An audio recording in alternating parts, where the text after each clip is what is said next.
Bueno, muy buenas tardes. Muchísimas gracias a todos por acompañarme en este rato, que espero que sea un rato grato en el que podamos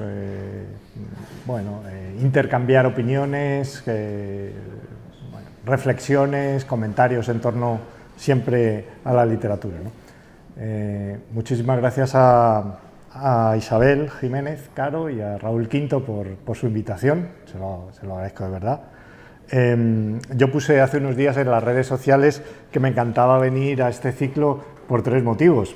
Tiene un aire, digamos, no de broma, pero bueno, está dicho con buen humor, pero lo suscribo y lo quiero repetir. En primer lugar, porque lo organiza la Facultad José Ángel Valente. El hecho de que esté el nombre de José Ángel Valente, que es un poeta mayor, sin duda, es algo que me encanta, ¿no? Y que esté esta facultad puesta bajo la evocación o la advocación de ese poeta, pues me parece una razón principal para venir. Luego también que esto sea el Museo de la Guitarra, me encanta por esa apelación que tiene al sonido, a la musicalidad. Creo que es algo muy emparentado con la literatura, luego me referiré a ello. Y en tercer lugar, el ciclo en sí. El que el ciclo se llame Poesía más allá del verso, pues para mí es algo muy difícil de negarme, ¿no? Como negarme a una invitación de este tipo cuando es justamente el terreno de trabajo en el que yo me muevo, que más me interesa, tanto en mi faceta como lector como escritor, ¿no? Esa especie de mezcla, de hibridación entre géneros, me parece que es un territorio muy rico, muy propicio y con muchas posibilidades para trabajar en él. Como ha dicho Isabel, yo básicamente hasta ahora he sido narrador, he escrito ficciones, bien ficciones breves, que se suele llamar relato breve o cuento, o bien novelas de una extensión, digamos, media, no son novelas muy extensas, y lo más reciente, un ensayo, el ensayo Herido Leve, donde hay una serie de reflexiones en torno a la literatura. Bueno, sea cual sea el terreno en el que yo he escrito, es verdad que todo lo que he escrito aspira, o yo me he propuesto, o me ha salido, no lo sé, a que tenga esa dimensión poética, ¿no? Para mí la poesía me importa mucho y me gusta mucho el ciclo también porque me da la oportunidad de responder a esa pregunta que a veces me hacen en las entrevistas, que es la contaminación que hay entre la poesía y la prosa en lo que escribo.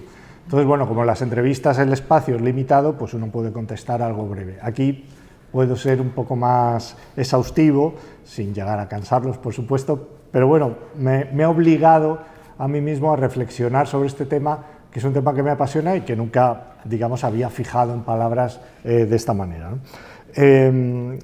Yo empecé leyendo poesía, digamos que en mis años de formación la lectura principal fue la poesía, y de hecho durante un tiempo me pareció o intuí que quizá la poesía sería mi camino como escritor. Sin embargo, poco a poco, de una manera bastante orgánica, fue cogiendo más importancia la parte narrativa en mis textos, porque también me gusta mucho la construcción de historias, me gusta que haya personajes, que se cuente algo, aunque no sea, digamos, una narración convencional, sino que el peso de lo atmosférico, el propio lenguaje tenga un peso al menos tan importante como el de la pura resolución del argumento, que en mi caso queda bastante desdibujado. Entonces, yo muchas veces me he preguntado por qué me fui hacia la narrativa, ¿no? Pudiendo haberme quedado en la poesía, que quizá yo considero que es como lo máximo a lo que puede aspirar un escritor, ¿no? A escribir poemas. Yo creo que uno de los aspectos que a mí me atrae de manera muy marcada es justamente esa desubicación que a veces hay en los géneros. Es decir, que haya poesía en un libro de poemas no es extraño. Que haya poesía en otros géneros donde inicialmente uno no esperaría que la hubiera, como pueda ser en una narración, en un ensayo, en un libro de viajes, qué sé yo. Creo que eso ahí se produce como una especie de cortocircuito en el texto que hace que tenga una vibración especial, ¿no? Por lo menos a mí me conmueve especialmente cuando en una novela encuentro un pasaje que tiene una altura lírica, una altura poética, ¿no? O en un cuento. Entonces ese cruce para mí añadía un valor casi de un cierto atractivo y también de una cierta peligrosidad. Me parece como que el texto se desestabilizaba un poco, ¿no? Cuando uno introducía un elemento en el que no era su hábitat habitual, ¿no? Siempre he alternado la lectura de poemas y de narraciones, aunque tengo que decir que los narradores que a mí más me interesan son justamente esos narradores que tienen una vertiente poética, que están muy contaminados de poesía, narradores que han sido importantes como Marcel Proust, por ejemplo, como Juna Vance, como Clarice Lispector, como el propio Vladimir Nabokov. Son narradores muy impuros, en el sentido de que si los leemos y los releemos no es exactamente por el contenido argumental, aunque hay una arquitectura narrativa en todos ellos, pero sobre todo nos atraen por ese plus de emoción, de temblor que tienen a veces sus textos, que solo son posibles porque hay detrás yo diría una exigencia, una vigilancia en torno al lenguaje y en torno a la mirada que lo acerca a lo poético, ¿no? Lo que más me interesa de la poesía, yo diría que tiene que ver con el rigor de la poesía, porque muchas veces asociamos, o digamos popularmente se asocia a la poesía como algo que tiene que ver con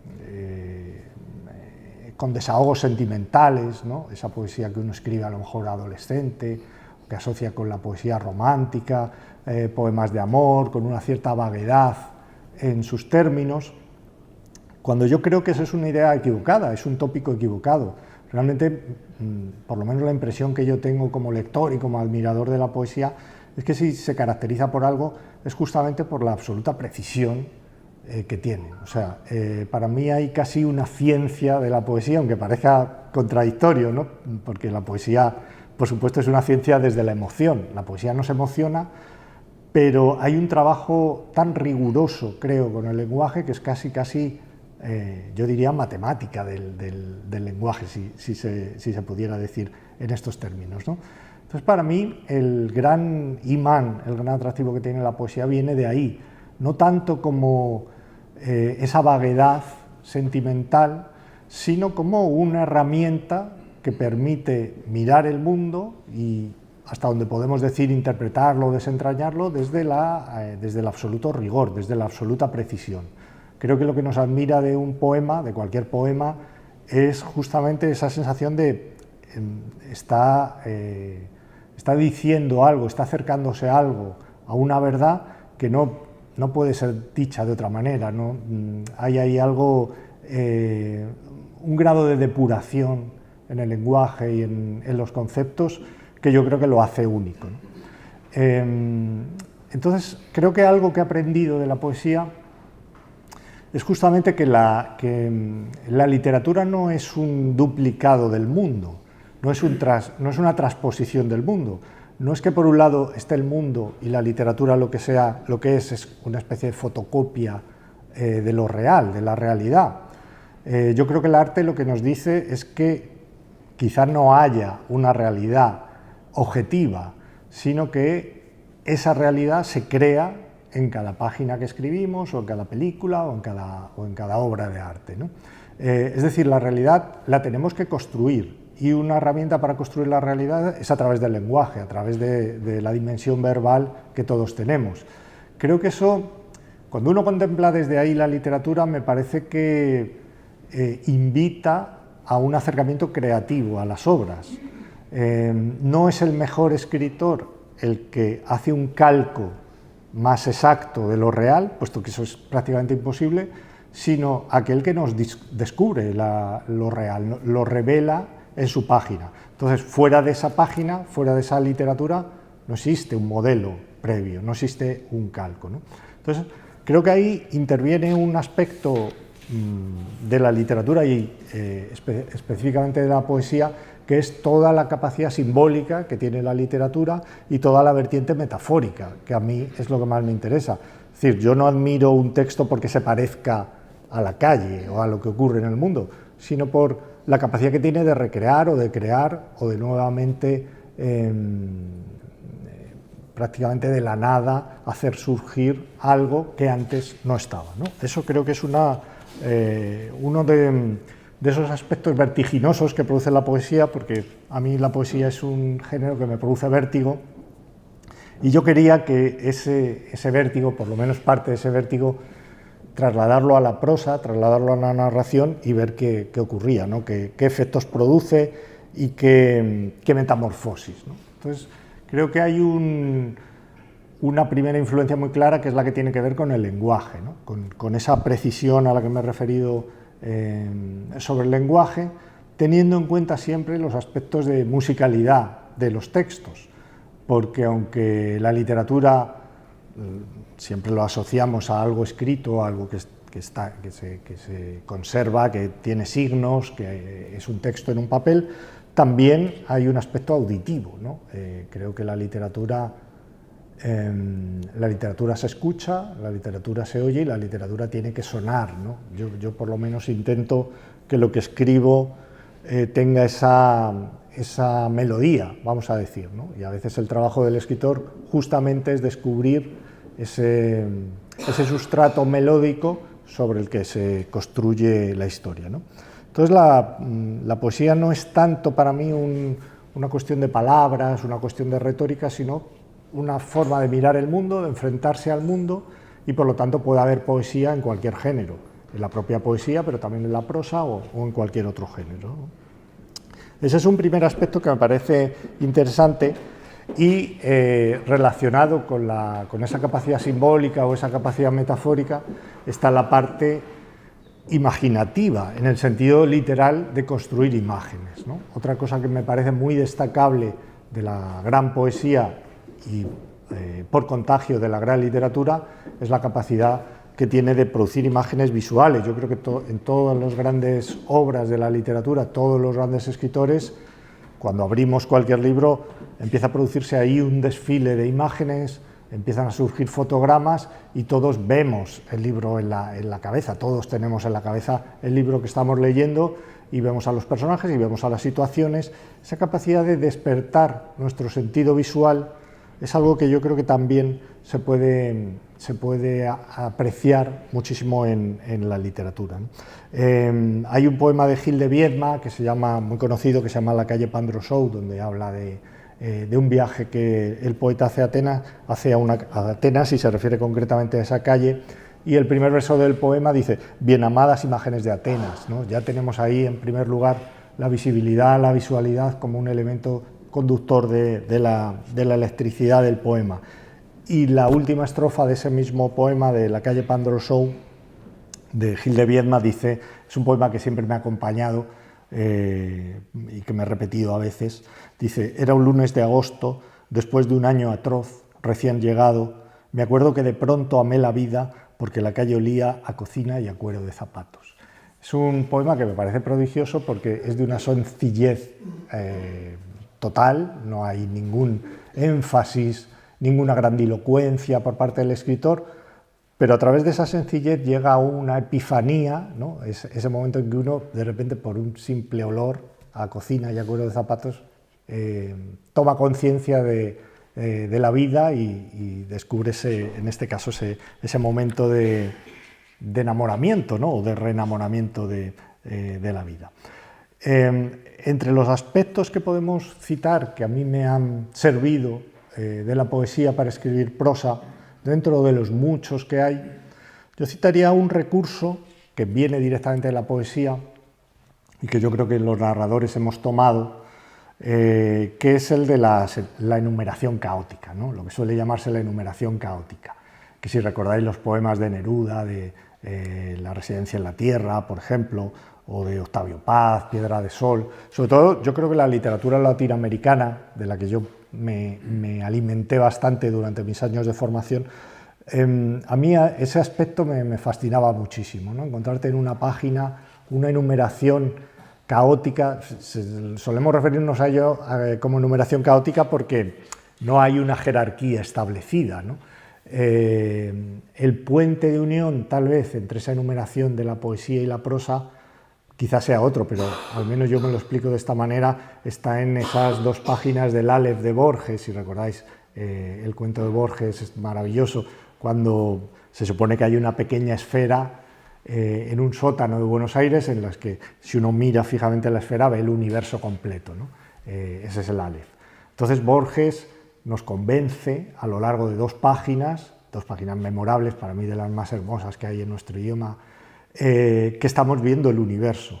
Y eso lo hace a lo largo de una larguísima enumeración en la que todas las frases están separadas por comas y empiezan por vi. ¿Recordáis? Vi una muchedumbre populosa, vi tal cosa. Y él va alternando la escala, digamos, macroscópica, o sea, vi una telaraña roja, que era la ciudad de Londres, es decir, lo estamos viendo desde la máxima distancia, y luego dice, vi la caligrafía de Beatriz Viterbo, va de lo más lejano a lo más cercano, ¿no? Así, sin ninguna jerarquía, y a través de esa larga enumeración nos convence de que lo que estamos viendo realmente es el universo entero, ¿no? Creo que hay un aspecto desmedido en esta enumeración de Borges, ¿no? Pienso que cualquier otro escritor quizá se hubiera conformado con 4 o 5 fotogramas, ¿no? Pero Borges lo extiende al límite, lo lleva hasta las 2 páginas, y ese ritmo repetido y un punto casi monótono del vi tal cosa, vi tal cosa, vi tal cosa, es lo que nos va empapando y nos va produciendo esa sensación de casi como de salmodia, ¿no? de ese ritmo en el que terminamos viendo aquello que quiere Borges, que es un barrido por todo el universo, ¿no? Ese es un aspecto que me interesó mucho porque yo como narrador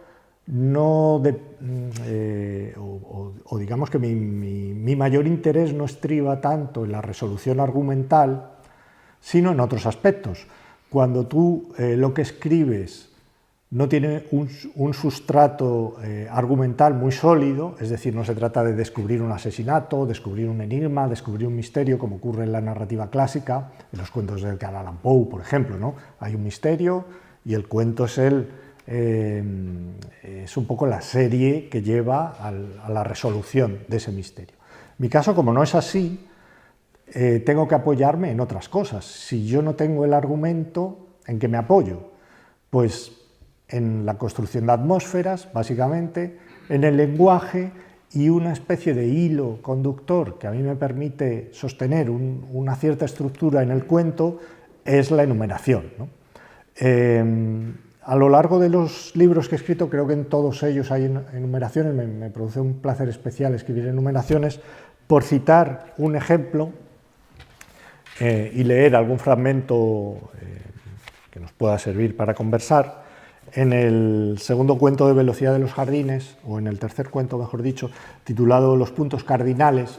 Los puntos cardinales es un cuento sostenido casi sin una trama, o una trama muy definida, escrito en primera persona por un personaje que es un viajante de comercio, ¿no?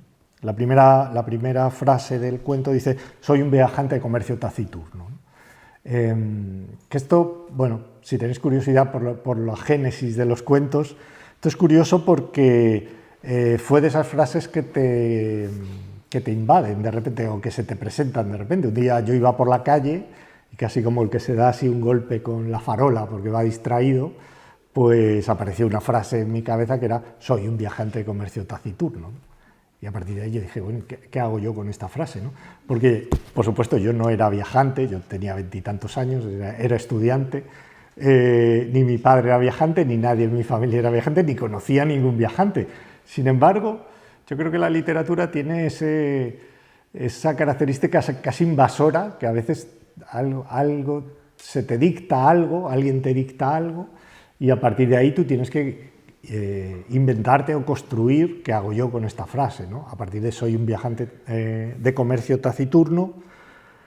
Esa frase para mí contenía el germen de una serie de imágenes bastante cinematográficas, me permitía ver una atmósfera determinada, ¿no? Para mí a lo mejor para vosotros hay otro tipo de sugerencias distinto, pero para mí había algo que tenía que ver con el desplazamiento, por supuesto, con un clima de una vida provisional. Yo veía desfilar paisajes por la ventanilla del tren, el amanecer, el atardecer, veía zonas de la ciudad correspondientes al extrarradio, pisos en construcción, no sé, me llevaba a imaginar este tipo de escenarios sin tener claro realmente si había una historia ahí o qué tipo de historia quería contar. Digamos que lo que yo tenía era una voz, sobre todo, y a partir de la voz sí me parecía que si confiaba en ese tono, yo seguía escribiendo, iba a seguir escribiendo, iba a interesarme por lo que decía este personaje, que no era yo ni tenía nada que ver conmigo, pero me parecía que si confiaba en esa voz me iba a llevar a algún sitio, ¿no? Y eso es lo que hice, digamos que me subí al tren en marcha a ver dónde me llevaba el tren, ¿no? Entonces, todo esto viene como una introducción a este cuento que vais a ver que todo el comienzo es eso, básicamente una larga enumeración que va a base de pinceladas retransmitiendo, por decirlo de alguna manera, el mundo de este personaje y un poco el mundo que yo quería reflejar en el cuento. Entonces dice así, los puntos cardinales. Soy un viajante de comercio taciturno. En 30 años de profesión he visto quemarse un río, 2 guerras, un eclipse parcial de luna, una rosa azul, una mano sin uñas en el borde de un sendero, como suelo decir yo, que no habré visto. Con frecuencia he pasado toda la noche a oscuras sentado frente a otro pasajero y de repente un resplandor vivísimo incendiaba su pelo, las letras de su libro, el agua sin somnífero del vaso. En cierto sentido, sé todo lo que puede saberse sobre andenes en desuso, bañeras forasteras, ese límite impreciso donde una ciudad termina y florece un moho absurdo, un cáncer de cosas, viviendas en derribo, osamentas de fachadas, un paraguas sin varillas que una mujer encinta examina y comienza a llover sobre las grúas. Y también, poca gente sabe que debajo de las barras niqueladas los camareros conservan fotografías de algunos clientes y varias cápsulas. En moteles de paso, en cafeterías delictivas, bajo el parpadeo eléctrico de letreros luminosos, en el casillero de las llaves cuyo rótulo dice Hotel Excelsior, frente a la lámina lacustre del espejo, donde el rostro con ojeras es apenas una mancha de vapor y formaldehído, son tristes las consumiciones. Tengo las piernas un tanto hinchadas. Sé que a muchos parecerá poco grato un empleo que obliga a tratar con clientes sin ilustración, dormir en almohadas sucedáneas, lucir sombrío. Soy una persona metódica y, como suelo decir, la naturaleza humana a qué no se habitúa. A pesar de la luz convaleciente y los techos medio podridos y el flan tan amarillo que me hace daño sobre manteles de goma, a pesar de las toallas empapadas y el muestrario hecho pedazos y no hay amor. Amanezco en vagones destemplados y al bajar la ventanilla, la primera comida del día consiste siempre en un desayuno de niebla. Bueno, el cuento sigue, pero como veis, aquí, si nos preguntaran cuál es la historia, yo no sería capaz de decir cuál es la historia, ni podría prever hacia qué dirección va a ir la historia. Yo como narrador no lo sabía, lo que quería era descubrirlo. Y para mí la manera de descubrirlo, a tirar del hilo, es seguir escuchando esa voz y a ver, como digo, hasta dónde me llevaba, ¿no? Al escribir este cuento, que fue uno de los primeros cuentos que yo escribí, aprendí mucho. Cuando uno escribe, aprende mucho, ¿no? Y aprendí mucho sobre la construcción de la voz, sobre cómo construir personajes que no eres tú, que no tienen nada que ver contigo, en sentido, digamos, superficial, aunque, por supuesto, el cuento habla de sentimientos universales como la soledad, como el sentirse desubicado y demás, ¿no? Sin embargo, yo aquí lo que aprendí es que, primero, yo no tenía que saber lo que sabía el personaje, lo que el personaje contaba. Yo podía hablar de un personaje de más edad, con más experiencia que yo no tenía. Yo no sabía nada de lo que le ocurría a este personaje. Y me di cuenta de que yo no necesitaba saber las cosas, sino que el personaje pareciera que sabía las cosas, ¿no? Entonces, este hombre habla con una seguridad que yo estaba muy lejos de tener, ¿no? Él dice, poca gente sabe que los camareros tienen no sé qué y tal. Eran cosas que yo me inventaba sobre la marcha, obviamente. Ni yo lo sabía, pero el personaje da la sensación de que lo sabía, ¿no? Entonces, creo que eso es una lección interesante cuando escribimos, que si no trabajamos en un registro realista, no necesitamos un trabajo de documentación para poder poner en pie a un personaje que sea creíble, que nos interese como lectores lo que dice, ¿no? Entonces, todo esto tiene mucho que ver con esa construcción de imágenes, con ese fantaseo, con esa... casi como con ese aguacero que uno va depositando sobre la página para que poco a poco vaya construyendo el universo o el mundo que uno quiere transmitir, ¿no? Eso es algo que yo creo que descubrí, como digo, gracias a la poesía y que he intentado, en la medida de mis posibilidades, trasladar a la prosa, ¿no? Otro aspecto que me parece que para mí ha sido crucial a la hora de concebir mis textos y que es una deuda que yo tengo con la poesía, es la manera en que ordenamos los libros, ¿no? Una vez que vamos escribiendo los textos, en el caso de los libros de cuentos, van apareciendo cuentos y uno va colocándolos en un lugar determinado. Esa es una pregunta que a mí como escritor me interesa mucho. Seguro que aquí hay algunos de vosotros escribís y también si escribís cuentos, tarde o temprano llegáis a esa pregunta, ¿no? ¿Cómo se ordena un libro de cuentos? A mí me hace reflexionar esta pregunta, ¿no? Porque yo creo que nadie que escriba con cierta seriedad o con cierto rigor cuentos o relatos breves simplemente deja la casualidad como ordenarlos, ¿no? Yo creo que una vez que tenemos los cuentos, más o menos, tenemos 10, 12, 14 cuentos, depende de la extensión, viene esa pregunta de dónde empezamos el libro y dónde terminamos el libro, ¿no? Y ahí, por supuesto, no hay una fórmula única para ordenar los libros de cuentos. Cada uno, yo creo que con una parte de intuición, que también es importante a la hora de escribir, intuitivamente algo nos dice qué cuentos deben abrir el libro, qué cuentos deben estar en la parte intermedia y qué cuentos deben terminarse, ¿no? Por el criterio que sea. Yo creo que cualquier criterio puede ser válido, lo que sí creo que debe haber un criterio, aunque sea discutible, ¿no? En mi caso, digamos que el primer libro, que fue Velocidad de los jardines, el orden es más intuitivo, en los siguientes te lo planteas con más conciencia, pero fue, digamos, ir de lo menos narrativo a lo más narrativo. Intuitivamente yo sentía que ese era el orden necesario. Me parecía que al principio lo que el libro pedía, o los libros que yo escribo piden, no es tanto una narración o una historia, sino entrar en una especie de musicalidad, como decía antes, como si fueran oberturas. Entonces tú entras primero en la música del libro. Yo no te estoy contando ninguna historia, te estoy invitando como a entrar en una cadencia, en una melodía determinada.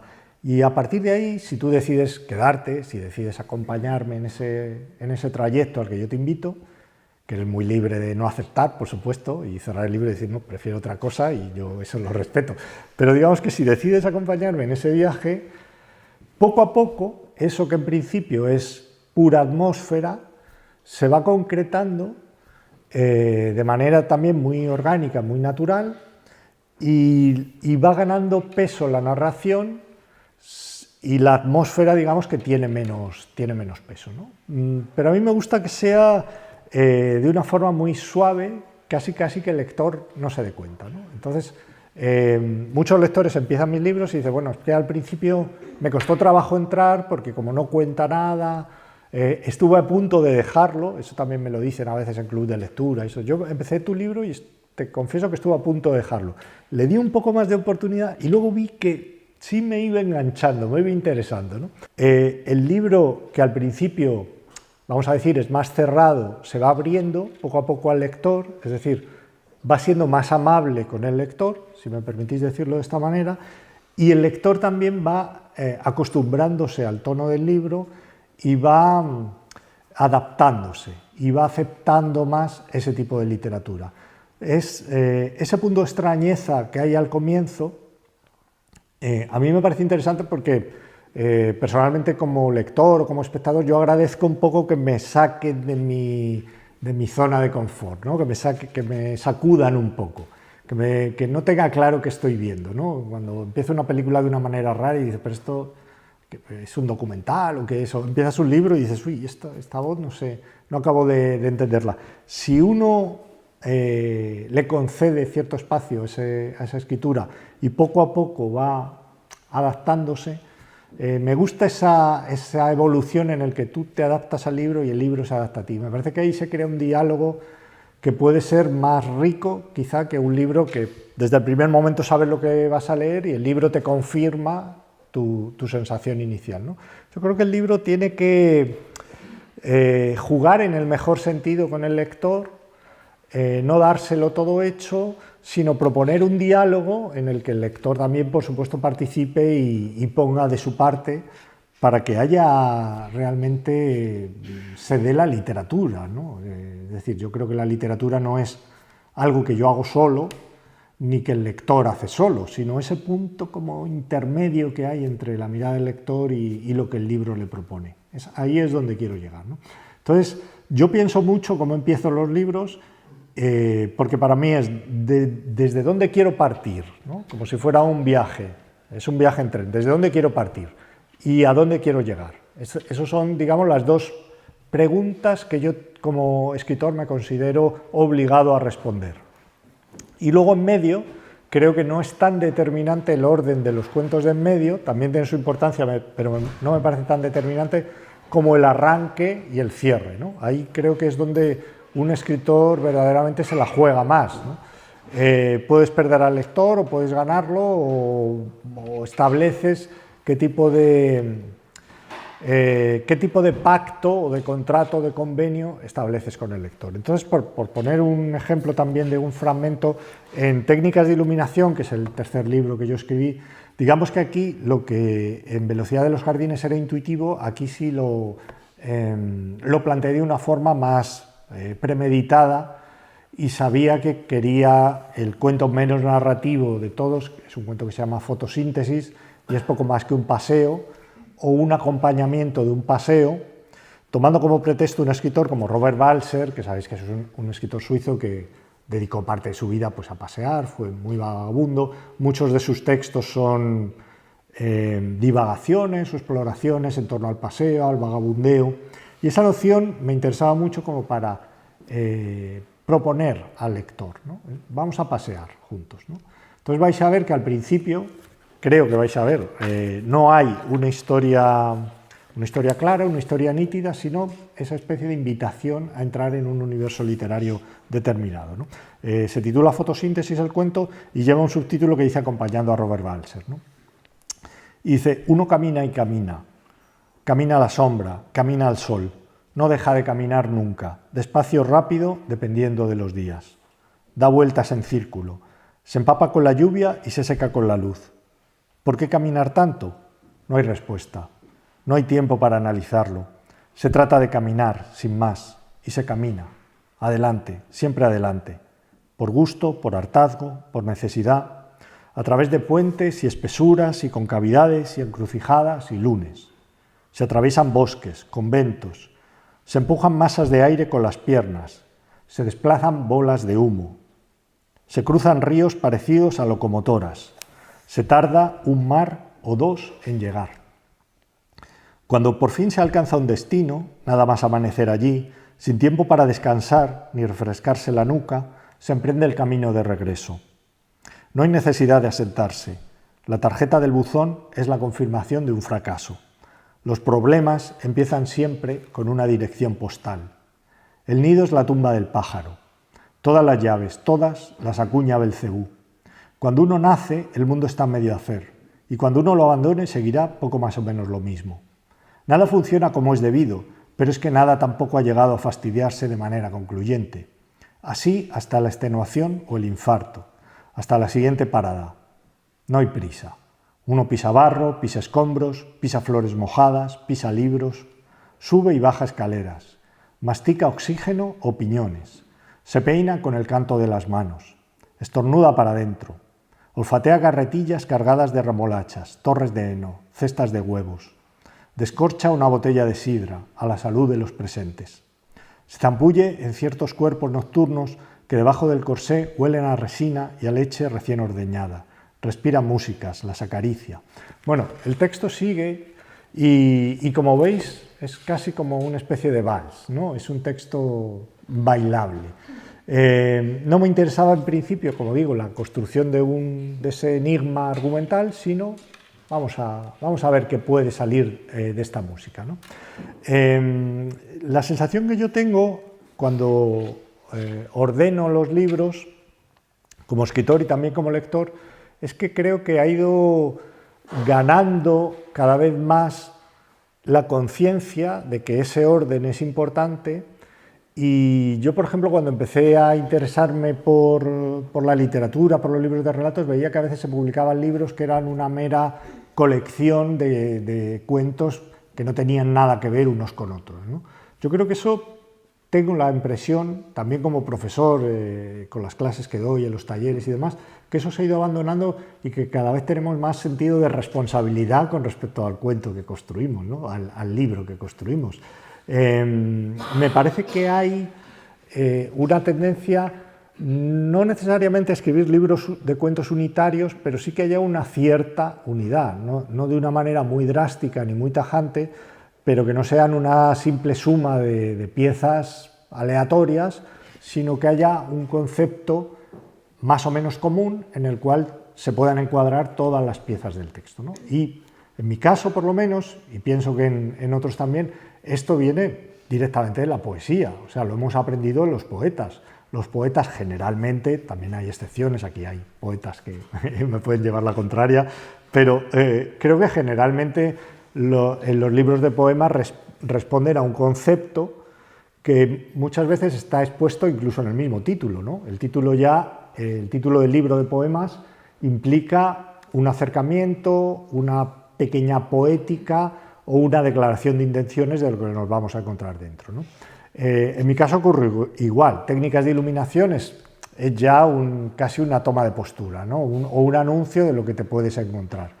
Y luego dentro, yo creo que en los libros de poemas cuidan mucho la pieza que abre, que también suele tener algo de intencionalidad artística, como de programa estético, y luego hay un hilo conductor, a veces sutil, a veces evidente, que va engarzando cada uno de los cuentos, ¿no? Eso, que yo creo que la poesía lleva haciendo muchos años, en el caso de la narrativa, que siempre vamos con retraso con respecto a la poesía, yo creo que lo hemos aprendido más recientemente, pero que lo estamos aplicando. En general, creo que los cuentistas, los que tendemos a escribir más relatos breves, empezamos a trabajar con esta mentalidad de los poetas de que los libros tengan una unidad conceptual, por lo menos cierta unidad, ¿no? Yo creo que hay básicamente tres maneras de ordenar los libros de cuentos, y con esto ya, si queréis, termino mi intervención, esta primera parte, y luego dialogamos, que son libros de cuentos en los que no hay ninguna coherencia, es decir, son piezas sacadas de aquí y de allá, que a mí me parece que quizás es la manera de estructurar más débil de todas las que tenemos, ¿no? Me refiero a esos libros que a lo mejor el primer cuento parece sacado de la estética del realismo mágico, y el segundo parece del universo carveriano, y el tercero es una autoficción, y el cuarto... Y entonces tú vas leyendo y la sensación que tienes es como que es alguien que está buscando su voz, o el libro es un juego de disfraces en que cada cuento parece escrito por un autor distinto. Pero si no hay esa voluntad, digamos que el libro puede cojear porque uno no ve que haya esa voluntad unitaria por parte del escritor, ¿no? Ese sería un extremo, los libros que no tienen ningún elemento unificador. En el otro extremo serían los libros de relatos concebidos casi como novelas. Cada relato es independiente, pero todas tienen un hilo conductor muy potente, por ejemplo, porque el personaje se repite, porque todos hablan de lo que ocurre en un mismo edificio, en fin, cualquier artificio de esta naturaleza que da al libro algo de estampas, digamos, independientes, pero a la vez lo encuadra de una manera muy marcada, ¿no? Y luego yo creo que en medio está el libro de cuentos, como digo, que tiene cierta coherencia, aunque sin forzar demasiado la cosa, ¿no? Libros que tienen que ver con un componente atmosférico, se me ocurre el Llano en llamas de Rulfo. Todos ocurren en un espacio geográfico idéntico, que es también un espacio, yo diría, moral, ¿no? donde los personajes transitan, por poner un ejemplo que se me ocurre, o un libro que a mí también me gusta mucho de un autor español, de Álvaro Pombo, Relatos sobre la falta de sustancia. El título mismo, Relatos sobre la falta de sustancia, nos está dando ya casi la interpretación del libro, ¿no? Y lo que vemos son, efectivamente, relatos donde se nos cuenta la vida de personajes. Él lo llama falta de sustancia, digamos, sin una raíz existencial, ¿no? Son personajes muy a la deriva, llevados por el viento, donde no tienen un anclaje, ¿no? Puedo citar más, no sé, Los aéreos de Luis Magriñá, también Los aéreos ya te está colocando en un tipo de existencias determinadas, ¿no? Personajes que están también, como en el caso de Álvaro Pombo, un tanto a la deriva y demás. Yo pienso que ese tipo de libro creo que es el que nos permite sentirnos más cómodos como escritores, porque hay un hilo conductor que es relajado, que no es tampoco una estructura férrea, no es una estructura de hierro. Recuerdo el libro Pájaros de América de Lorry Moore, no sé si lo habéis leído, es un libro estupendo. El concepto de ese Pájaros de América, vinculado a cierto vagabundaje, aparece de vez en cuando la imagen, no en todos los cuentos, solo en algunos. Los personajes están contemplando el paisaje, contemplando una ventana y ven pasar una bandada de pájaros, ¿no? Sin insistir mucho en ello, sin subrayarlo, pero creo que todos tienen ese componente que les da unidad, que yo creo que el lector agradece, ¿no? El hecho de que haya una voluntad estética detrás de la composición de los libros de cuentos. Esos, digamos, que son aspectos que yo he ido aprendiendo de la poesía, quizá los más esenciales o los que para mí han tenido más importancia, y de los cuales, si queréis, hablamos un poco más, o en forma de coloquio, de diálogo, o me preguntáis algo que os haya llamado la atención, si os produce curiosidad. Más allá de la poesía se acercan a ella. Yo creo, la sensación que yo tengo es que cuanto menos narrativo sea el texto, seguramente más se acerca a la fotografía y menos al cine. Aunque también hay, como sabéis, la fotografía también cuenta historias, pero hay una parte, por lo menos, de la fotografía que es la fotografía bressoniana, ¿no? El instante decisivo, el captar ese chispazo, ese momento único, ¿no? En mi caso, yo creo que a medida que uno introduce movimiento en los textos, inevitablemente introduces más narratividad y, por tanto, quizás sea más cinematográfico que fotográfico, ¿no? Por lo menos yo, cuando en los primeros textos que escribía, que pertenecían al género de la poesía, tenía más sensación de estar siendo fotógrafo, y cuando empecé a introducir personajes, a introducir elementos que variaban, a introducir un cierto recorrido, la idea de recorrido para mí ya está vinculado mucho más al cine, ¿no? Antes he mencionado el paisaje que pasa por la ventanilla del tren, ¿no? Que para mí es una como de las imágenes básicas en mi mirada, diría, en mi mirada de escritor. Tiene algo de fotograma que pasa, ¿no? Casi literalmente, la ventanilla y el fotograma, hay un paralelismo. En mi caso, la seducción, digamos, por la narrativa, yo, si tuviera que buscar una imagen central, quizás sería esa, la de la ventanilla / fotograma que va pasando y te va llevando a algún sitio, todavía no sabes bien a cuál. ¿Alguien quiere preguntar algo más? Sí. Yo quería preguntar también en relación con esta pregunta anterior, aparte de darte las gracias por iluminarme esta tarde. He observado en los ejemplos que has leído de tus narraciones, de tus cuentos,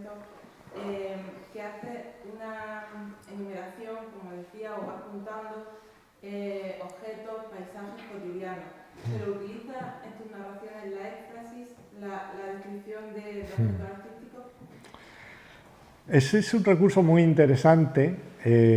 Yo creo que aparece pero en contadas ocasiones. La descripción de un cuadro, la descripción de una escultura, yo creo que aparece, pero te diría que no es el recurso principal. Debe aparecer eso en contadísimas ocasiones, ¿no?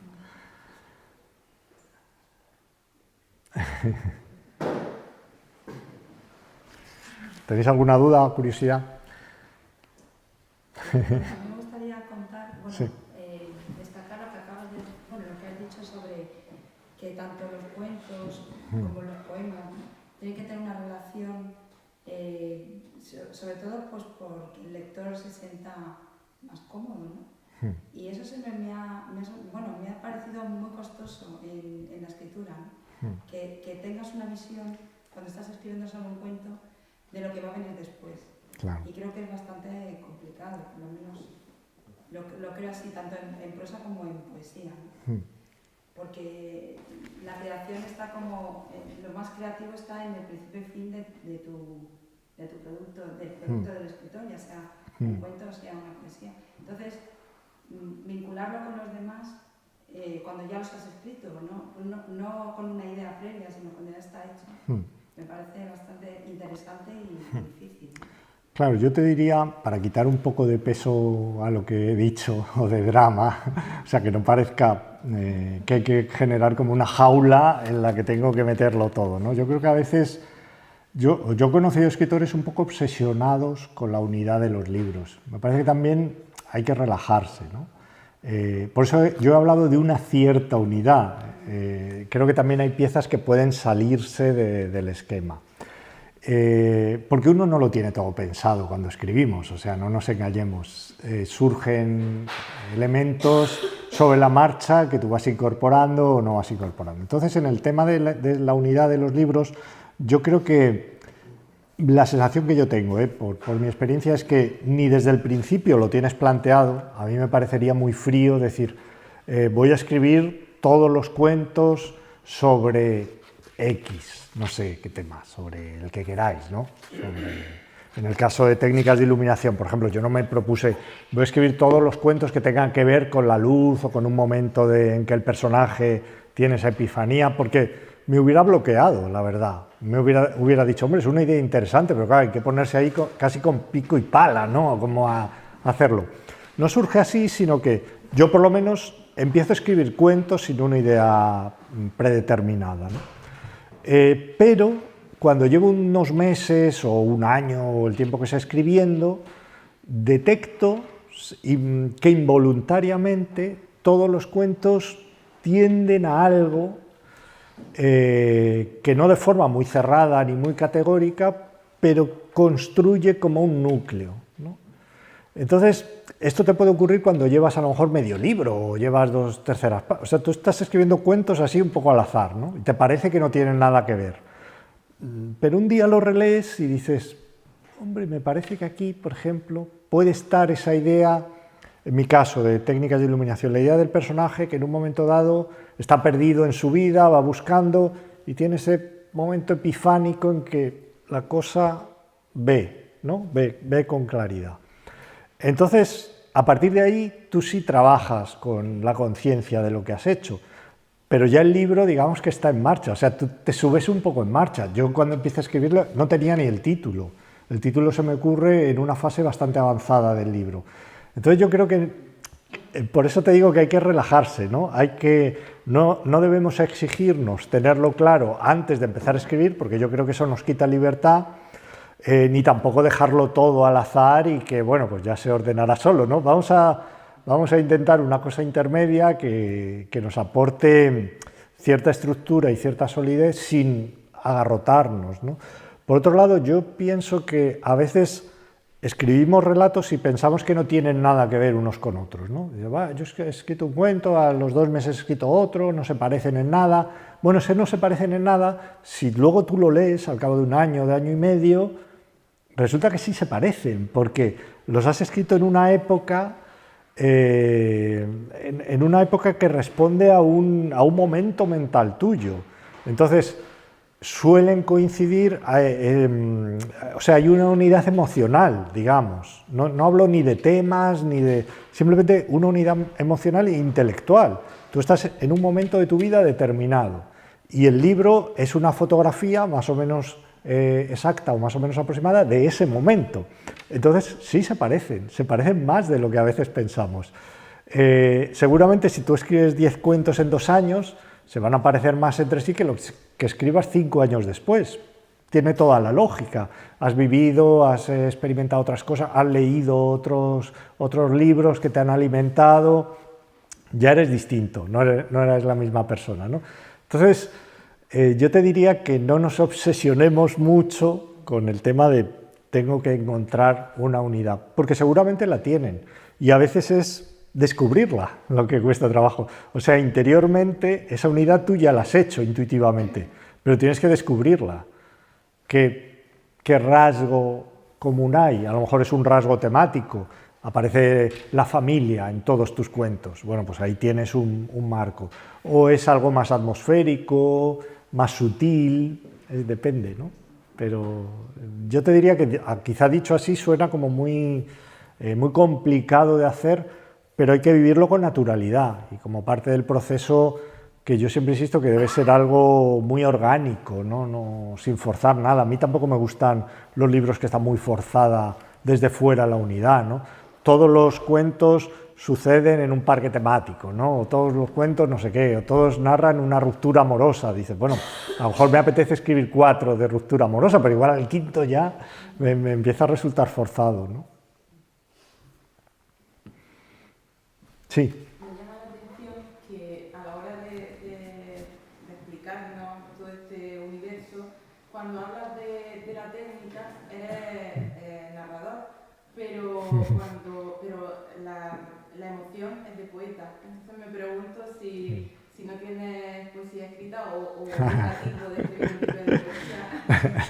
Sí, me preguntan eso y yo pienso que sí he escrito poesía. Lo que pasa es que no digamos, con la etiqueta ortodoxa de libros de poemas ni que aparecen en la editorial Visor o en la que sea, ¿no? Pero, como ya he explicado, yo creo que la poesía es una especie de gas que está por todas partes, ¿no? Entonces, en la prosa puede haber poesía, ¿no? Y esos 2 elementos que tú mencionas, para mí son la base de cualquier tipo de escritura. Hay una parte que es construcción racional de la escritura, o sea, que es la parte técnica, que yo creo que es necesaria. Es decir, cuando escribimos no escribimos normalmente a ciegas, hay una elaboración, ¿no? Hay una carpintería, la parte artesanal, vamos a decir, que eso hace uno conscientemente como el que hace una silla. Y luego hay otra parte misteriosa, que espero que esté en lo que escribimos, en lo que escribo yo y en lo que escribimos todos, que para mí le da una especie de aureola enigmática, poética, que es la parte de iluminación, ¿no? La parte de racionalidad, aquello que uno no acaba de controlar en el texto, que no pertenece al dominio de la racionalidad y de la lógica, sino que desborda un poco, ¿no? A mí considero que los 2 son muy, muy importantes. Me parece que un texto escrito solo con la cabeza seguramente es un texto muy correcto, pero frío.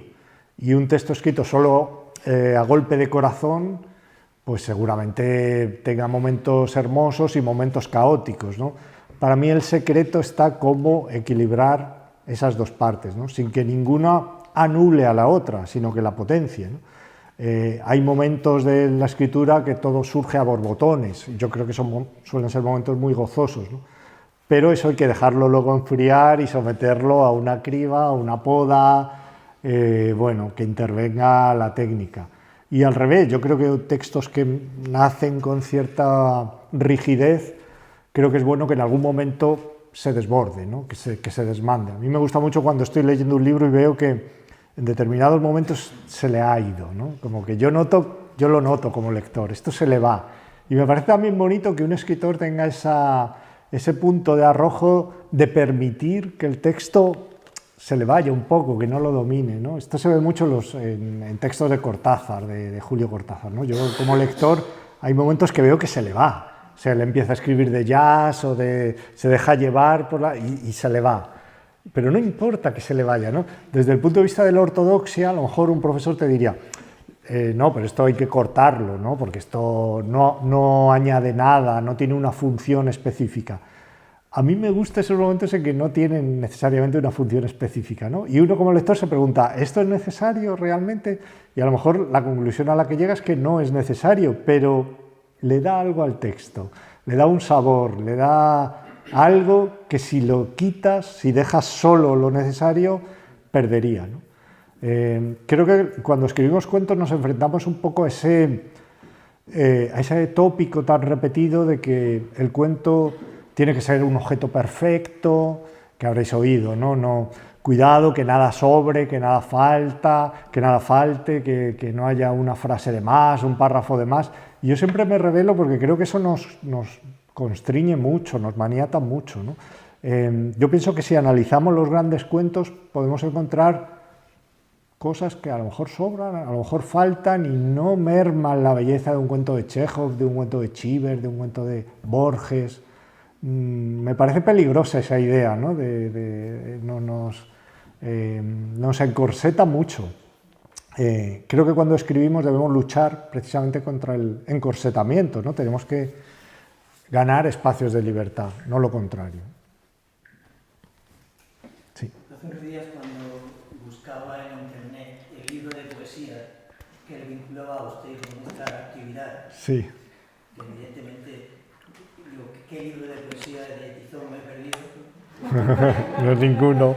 Ya te lo digo yo, ninguno. Bueno, ya aprovechando que estaba, leí una entrevista sobre justo este libro, que me parece... Herido leve. Sí, que me parece un título altamente poético. Efectivamente. ¿No? Y además me trae a la cabeza el término catalán de lletra ferit, ¿no? Totalmente. Y habla usted de un poco pues, esa reacción ante determinados artículos escritos hace tiempo y cómo pues, contrastar el efecto que determinada obra nos produjo. Entonces, la duda es, igual que dicen que nunca deberíamos volver a los lugares donde fuimos felices, es un riesgo volver a leer aquellos libros que nos deslumbraron, nos inquietaron, porque a mí me sucede periódicamente. Determinados libros que en un momento determinado fueron para mí muy, muy importantes, están allí, paso por delante de la librería y digo, a lo mejor tenía que volver a leerlo, pero me acojono un poco, tengo que decir. Entonces, ¿qué piensa usted de esto? Sí, yo creo que es un riesgo, tú lo has expresado muy bien, pero también qué sería de la vida sin riesgos, ¿no? Es decir, hay que arriesgarse. En algunos casos la relectura puede llevar a una decepción y en otros casos a una sorpresa, o incluso libros que en su momento no nos impresionaron mucho, en una segunda lectura pensamos cómo pude no darle a esto el valor que para mí tiene ahora, ¿no? Creo que la relación que tenemos con la palabra, con los libros, es siempre dinámica, es siempre cambiante. Es una relación casi de persona a persona, ¿no? Las relaciones entre las personas no se mantienen iguales, cambian. A veces se profundizan, a veces se abandonan, a veces van a mejor, a veces a peor. Con los libros es más o menos parecido, ¿no? Para mí ha sido una experiencia interesante el volver a releer las cosas que yo había escrito sobre libros hace a lo mejor 20 o 30 años. Es una experiencia curiosa releerte a ti mismo y ver aquel que tú eras, con una parte entusiasta, muy entusiasta hacia la literatura, con mucho amor hacia la literatura, también con otra parte a lo mejor más ingenua. Obviamente en 3 décadas uno cambia, uno madura, tu experiencia vital se amplía y tu experiencia intelectual también, has leído más, ¿no? Pero establecer ese diálogo con el yo del pasado, para mí no ha sido, tengo que decir, desagradable, ha sido más bien placentero, ¿no?